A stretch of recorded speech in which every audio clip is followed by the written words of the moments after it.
আজকে বৃহস্পতিবার, বাজে বেলা 8:30। তা আমার বাড়িতে বৃহস্পতিবারের পুজোটা নির্ভর করে বাড়ির অন্যান্য সদস্যরা দুপুরের খাবারটুকু কখন খাবে তার উপরে নির্ভর করে কখন আমি পুজো করব। তা আজকে যখন সবাই মিলে দুপুরবেলায় একসঙ্গে খাবে আর বৌদিরও কাজবাজ হয়ে গেছে, বৌদিকে সকাল সকালই এসেছিলো, একটু বকাঝকা দিয়েছি। আমি বলেছি তুমি একটু দেরি করে আসছো, একটু তাড়াতাড়ি এসো, একটু বকাঝকা দিয়েছি, তাতে একটু সকাল সকাল এসেছে। এদিকে আমার সব কিছু হয়ে গেছে, যখন স্নানটা করে পুজোটা সেরেই নিলাম।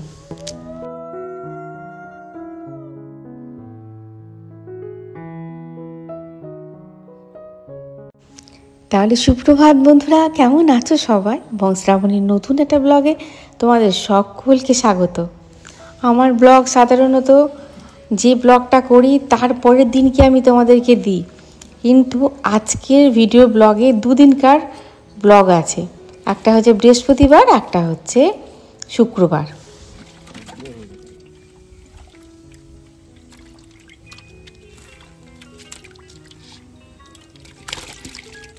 হ্যালো, হ্যাঁ বলো। ভয় লাগছে যদি মারে না, ওই সেদিনে মেরেছে এই হাতে, এই যে পুরো ব্যথা হয়ে গেছে হাতে। তাও তো মাগুর কাঁটা মারতে পারেনি।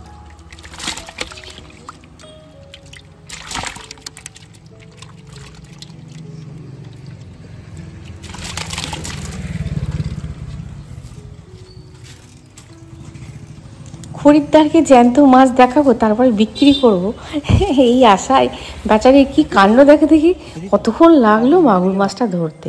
সেদিনকে শিঙি মাছটা একটু দাম বেশি বলেছিল, তা আজকে মোটামুটি দামের মধ্যে আছে। এটা হচ্ছে মাগুর মাছ। কুচুমটা খেতে খুব ভালোবাসে। ওদিকে পুজো আচ্ছা সারা হয়ে গেছে, দুটো পেটে দেওয়াও হয়ে গেছে, মানে দুটো খাওয়া হয়ে গেছে। তারপরে চলে এলাম রান্নাঘরে সমস্ত আনাজপাতিগুলো কুটে রেখে দিয়েছিলাম, কুটে একটু জল দিয়ে রেখে দিয়েছিলাম, দিয়ে আমি চলে গেছিলাম ঠাকুর পুজো করতে। কিন্তু ভালো করে ধোয়া হয়নি, ভালো করে ধুয়ে ঠিকঠাক করে ব্যবস্থা না করলে রান্না করতে দেরি হয়ে যাবে। এটা শিখেছি আমার মেজো কাকিমার কাছ থেকে। আমার মাকে হেল্প করার, মানে রান্নায় হেল্প করার দায়িত্ব ছিল মেজো কাকিমার, আর রান্না করতো মা। মানে আমার মাকে পিছন ঘুরতে হতো না। মেজো কাকিমা এত সুন্দর করে মানে সাজিয়ে গুছিয়ে দিত মায়ের হাতের কাছে, সে মশলাই বলো আর সবজি বলো। তখন একসঙ্গে মানে ছিলাম তো, সেই দিনগুলোই ছিল একটা আলাদা। আর এই বড়িগুলো আমাদের পাড়ার একটা দোকান থেকে নিয়ে এসেছে, কি বাজে দেখতে। সুন্দর বড়িগুলো দেখতে যত সুন্দর, খেতে একদম ভালো নয়, পুরো চাল গুঁড়োতে ঠাসা। একটু বড়ি দেবো ভাবছি, কিন্তু কখন সময় পাই বলো তো বন্ধুরা? সময় করে উঠতে পারছি না, সময় যেন ছুটছে। সকালবেলা উঠে কত কি প্ল্যান করছি, প্রতিদিনই ভাবছি মোটামুটি কতগুলো কাজ করে নেওয়ার পর বাকি অন্যান্য কাজগুলো আজকে সারবো, কিন্তু সব হচ্ছে না। দেখো আমার এদিকে ঝোল প্রায় হয়ে গেছে, এদিকে মাছও ভেজেছি, শুধু মাথাটাকে নিইনি। মাথাটাকে বৌদিকে ঝাল করে দেবো। মাথাটা কেউ খেতে চায় না, মাগুর মাছ শিঙি মাছের মাথাটা কেউ খেতে চায় না, আমারও ভালো লাগে না। মাথাটা আছে, বাদবাকি অনেক কটা পিস হয়েছে। ব্যাস, আজকে খুব বেশি রান্নার মধ্যে দিয়ে যাব না। মাগুর মাছটা বেশ বড় সড়ই আছে, মাগুর মাছের ঝোল যেমন সবাই ভালোবাসে, ব্যাস হাপুড় করে ওই দিয়ে ভাত খাবে। আর ওই কুমড়ো ভাতে আর আলু ভাতে দেখলে তো, আলু ভাতাটা ভাতে দিয়েছি, কুমড়ো ভাতিটা প্রেসারে সিটি দিয়ে নেব। সুপ্রভাত বন্ধুরা, আজকে হচ্ছে শুক্রবার, বৃহস্পতিবার গতকালের ভিডিওটা গিয়েছিল বৃহস্পতিবারের, আজকে হচ্ছে শুক্রবার। লাইট লাগানো হবে, এই দুটো বালতির মধ্যে লাইটগুলো ভরা থাকে, যা সব লাইট লাগানো হয় দীপাবলিতে সেসব ভরা থাকে। এইসব বারটার করে দেখছে যে ঠিকঠাক সব আছে কিনা। এটা কুচুমের কাজ, এরকমভাবে ফেলে রেখে দিয়ে চলে গেছে, আর এতে হাত দেওয়ার মতন ক্ষমতা আমার নেই। ওরে বাপরে, তুমি সব গন্ডগোল করে দিয়েছো, তুমি এটা হারিয়ে দিয়েছো। আমি যেমন কাজ তেমনি রেখে দিই, হ্যাঁ না সব এটা পাওয়া যাচ্ছে না, তুমি এটা কোথায় রেখেছো? না রে বাবা, যাই যেখানকার জিনিস সেখানেই রেখেছি। না, তুমি সব গন্ডগোল করে দিয়েছো, দরকার নেই, যেরকম ছড়ানো ছিটানো আছে থাক। গতকাল ভিডিও তোমাদের দিতে পারিনি, কেন বলো তো? নেট সমস্যা তো এমনি চলছে, আমি কমেন্টের উত্তরও দিতে পারিনি, নেট সমস্যা তো চলছেই। তার উপর আবার ভাবো এত স্টোরেজ ফুল হয়ে গেছে, স্টোরেজ আমি সমস্ত ক্লিয়ার করে দিলাম, তাও সেভ হচ্ছে না, স্টোরেজ ফুল হয়ে গেছে। সেই কিছুতেই কিছু হলো না। তারপরে আমি না, সময় উত্তীর্ণ হয়ে গেল। আমি ভাবলাম যে আজকে থাক, কালকে দেওয়া যাবে, বুঝলে, ওই জন্য দিতে পারিনি। আর কালকে ভাবলাম, এবার মনটাও খারাপ হয়ে গেল, তৈরি ভিডিও না দিতে পারলে মনটাও খারাপ হয়ে যায়। দিয়ে না হলে ভেবেছিলাম ভিডিওটা ছেড়ে দিয়ে মায়ের কাছে যাওয়া হলো না মায়ের কাছে। তারপরে তোমার সন্ধ্যা টন্ধা দিলাম, বৃহস্পতিবার ছিল, সন্ধ্যা টন্ধা দিতে হলো। আমি বৃহস্পতিবার তো সকাল সকালই সন্ধ্যাটা দিয়ে নেবো, দিয়ে নিয়ে বেরিয়ে যাব, হলো না। এইবার ভাবো, আমার আর মাথায় নেই যে আজকে একাদশী। মাকে সকালবেলা ফোন করছি, মা আজকে যাবো জানো, তোমার কাছে দুটো খাবো। মা বলছে, হা কপাল, আজকে তো আমার একাদশী। বললাম তাহলে, আমি থাক, খাবো না। বলছে আয় না, তোর জন্য আমি আলাদা করে রান্না করবো। আমি বলছি না মা, তোমার একাদশী, আজকে আমি আর তাহলে এবেলা যাবো না, অন্যদিন কোন দিন গিয়ে থাকবো। তুই আসবি বললি, খাবি বললি। আমি বললাম আচ্ছা ঠিক আছে, আমি তাহলে দুপুরবেলায় যাবো, রান্নাবান্না করে ওদের রেখে দিয়ে আমিও খেয়ে দিয়ে আমার যেসব কাজবাজগুলো আছে করে আমি ওই 3টে সাড়ে 3টে নাগাদ যাও। বলছি তাহলে তাই আয়। এবার কাজবাজগুলো করে টোরে তারপরে এবার যাবো, বুঝলে। বাপরে, দিনের বেলাতে এত আলোতেও মশা দেখো, পোকা, সন্ধ্যাবেলা পোকা মশা কত কি না আসছে দীপাবলির তোমার আগে। চলো তাহলে রেডি সেডি হই, গাছ কাটবো বলতে তোমার কাটতে বলেছি, প্রভু কেটে দিয়েছে। ওই মায়ের পাশের বাড়ির বৌদি বলেছে, আমার ভিডিও দেখে তো, বলছে মামনের দেখলাম ভিডিওতে অনেক গাঁদা গাছ হয়েছে। হ্যাঁ, তা মামুন যদি আসে তাহলে গাঁদা গাছ নিয়ে আসতে বলবেন। প্রভুকে বলে রেখে দিয়েছিলাম, প্রভু কেটে রেখে দিয়েছে গাঁদা গাছ। আর দেখো, কেটে বালতির মধ্যে জল দিয়ে রেখে দিয়েছে। দেখো, এর আগে কত মানুষকে দিয়েছি জানো, এরকম ডাল কেটে কেটে ওই যে শিকড় তৈরি করি সেইখান থেকে দিয়েছি। তারা বলে কি গাছ দিলে শ্রাবণী কাঠগাঁদা হলো। আমি বললাম একই তো গাছ থেকে দিয়েছি। আমাদের থোকো গাঁদা, দেখো থোকো গাঁদা থেকে কেটে কাটিং করে যে তুমি থোকো গাঁদাই পাবে তা নয়, কিন্তু কাঠগাঁদাও হয়।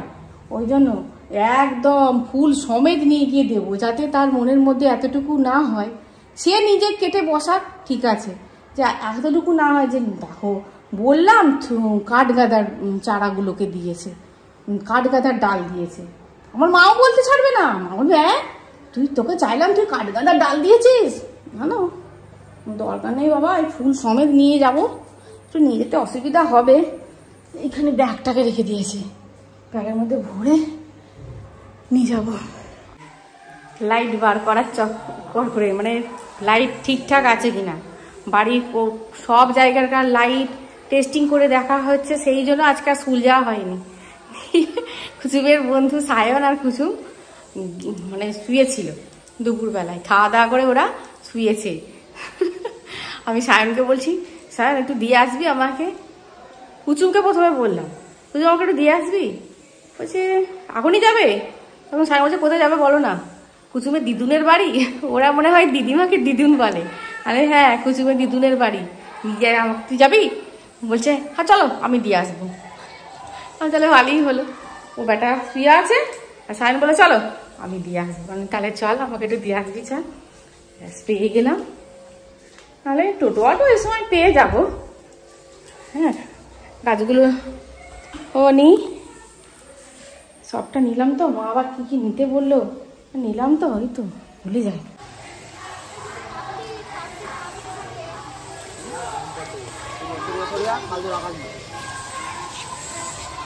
ছুটি হয়ে গেছে, ছুটি হয়ে গেছে।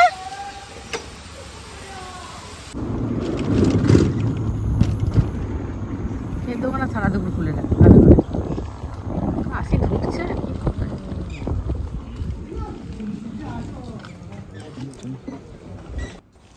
মায়ের জন্য মিষ্টি নেব। মা যত মানে কি বলবো, এই দেখো এটা হচ্ছে আমাদের এখানকে বলে গোপাল ভোগ মিষ্টি। ওই মিহিদানার মতো ওপরে দেখলে, কিন্তু মিহিদানার মতন ওপরে যে শক্ত ওই যে এই মিষ্টিটা, সাদা মিষ্টিটা, মিহিদানার মতো ওপরে যে শক্ত কোটিংটা থাকে এটা কিন্তু থাকে না, নরমই থাকে। এটা আমার মা রুটি দিয়ে খেতে খুব ভালোবাসে। তোমরা তো জেনেই গেছো আমার মা খুব মিষ্টি খেতে ভালোবাসে। আমাদের ওখানে আরেকটা দোকান ছিল, তা ওখান থেকে নিলাম না, এখান থেকে আমি বললাম শানকে বললাম চল এইবার চল, খুব বেশি দূরে রাস্তা নয়।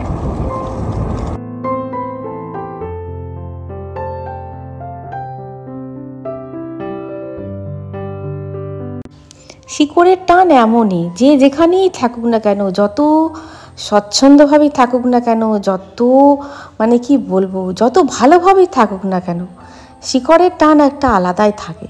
যখন দেশের বাড়ি, এটা আমার দেশের বাড়ি, এটা এইখানে এ থাকে, এখানে ও থাকে, এখানে আমরা এরকম থাকতাম, এটা একটা আলাদাই অনুভূতি। সাবধানে যাবি, আস্তে আস্তে।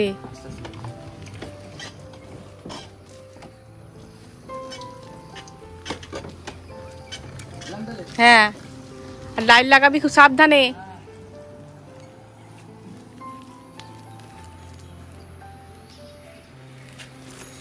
চলো,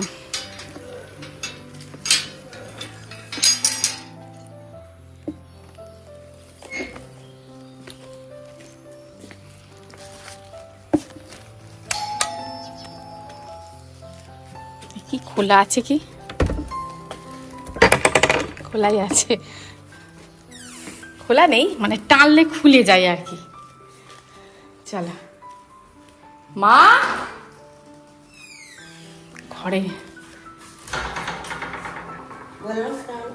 হ্যাঁ খুলে গেছে, সব অন্ধকার গো। পদ্ম পিসি আর বিকেলবেলায় কাজে আসে না, ও সকালবেলা কাজ করে দিয়ে চলে যায়।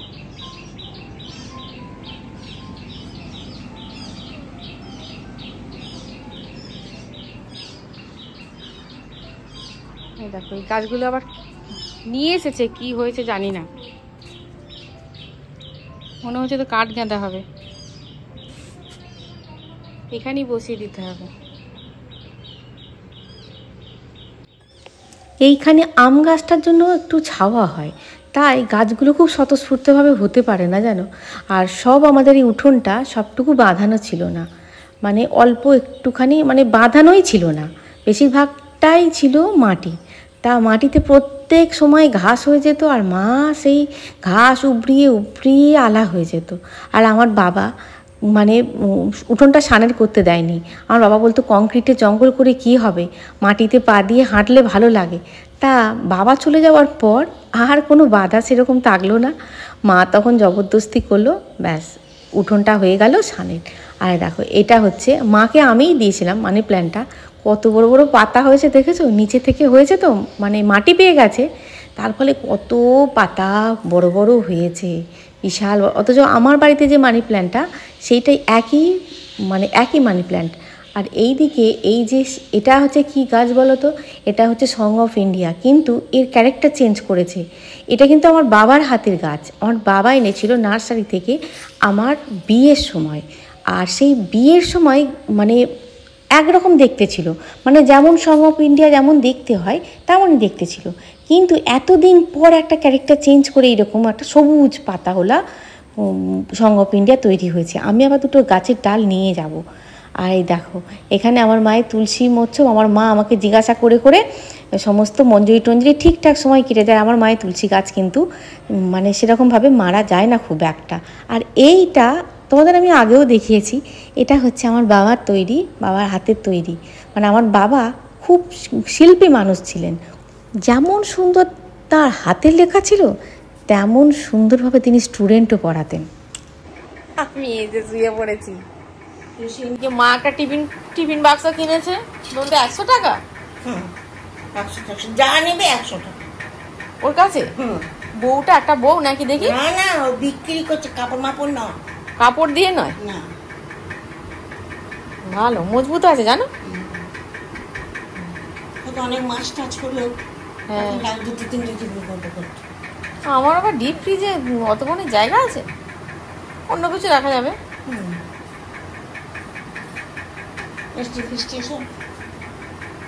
একটু শুয়ে পড়লাম, মা দেবে সন্ধ্যা, তারপরে শিপা বৌদি আসবে।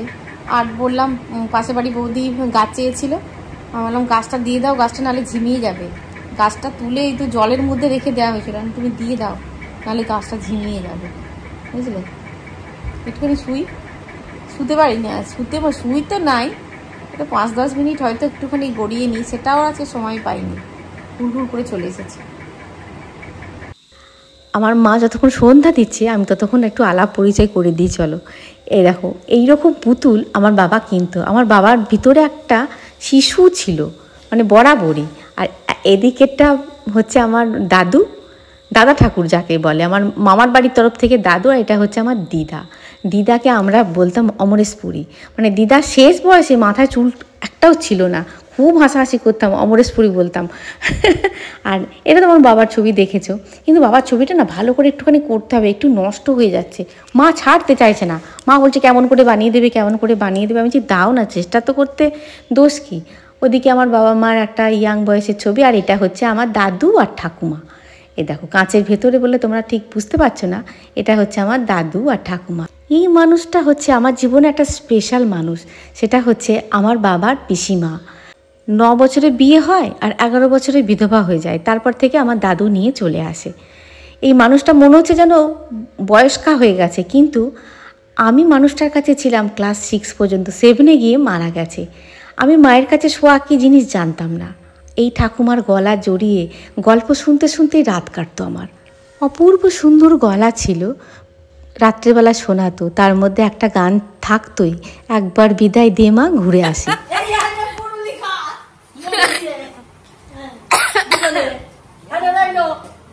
ফাটা ফুটুলি এনেছো তো? ফাটা ফুটুলি দেখ না, সবাই মিলে খাবো। সবাই মিলে খা, আমি চলে যাচ্ছি। কেন তুমি চলে যাবে কেন? আর বলিস আমার বোনেরা এসেছে, ও পাড়ায় ইয়ের মেয়েকে দেখতে, পিন্টুর মেয়েকে, ওই জন্য তো আমার এখানে আসতে দেরি হলো। বিয়েটা চলে গেছে তো? কারা? না ওরা রয়েছে, আমি পাই করে দেখতে। রাত্রিবেলা থাকবে না, সব চলে যাবে, 4 চাকায় এসেছে। এই একটা নাও না কাকিমা, ভালো কিচ্ছু হবে না গো। তুমিও খাও, এই তো তুমিও খাও। আমি একটাও খাবো না, দেবে না। একটাও নাও না কাকিমা। কাকিমা একটা খাও, একটা খাও। মেজো কাকিমা একটা খাও না, কাকিমা কিচ্ছু হবে না। মা তুমি নাও। আমি খাবো না এগুলো, আমি এগুলো খাবো না। ও মায়ের একাদশী, মা খাবে না। খাবে না, আমি বললাম ইয়ে নিয়ে আসবি চাউমিন, তো মা বললো না জানলা দিয়ে আনতে হবে না। আমি চাউমিন খাবে না, চাউমিন খাবো না, আমি বাইরে খা চাউমিন ভালোবাসি না। শিবাবতী সন্ধ্যাবেলা থাকতো, কিন্তু শিবাবতীর বাড়িতে গেস্ট এসেছে, যাক। আর এদিকে ফাটা ফুরুলি, এটা হচ্ছে আমাদের এখানে শুকুর দোকানের স্পেশাল ফাটা ফুরুলি। ফাটা ফুললি দিয়ে মুড়ি, একবার নিচে বসে, আমি নিচে বসি।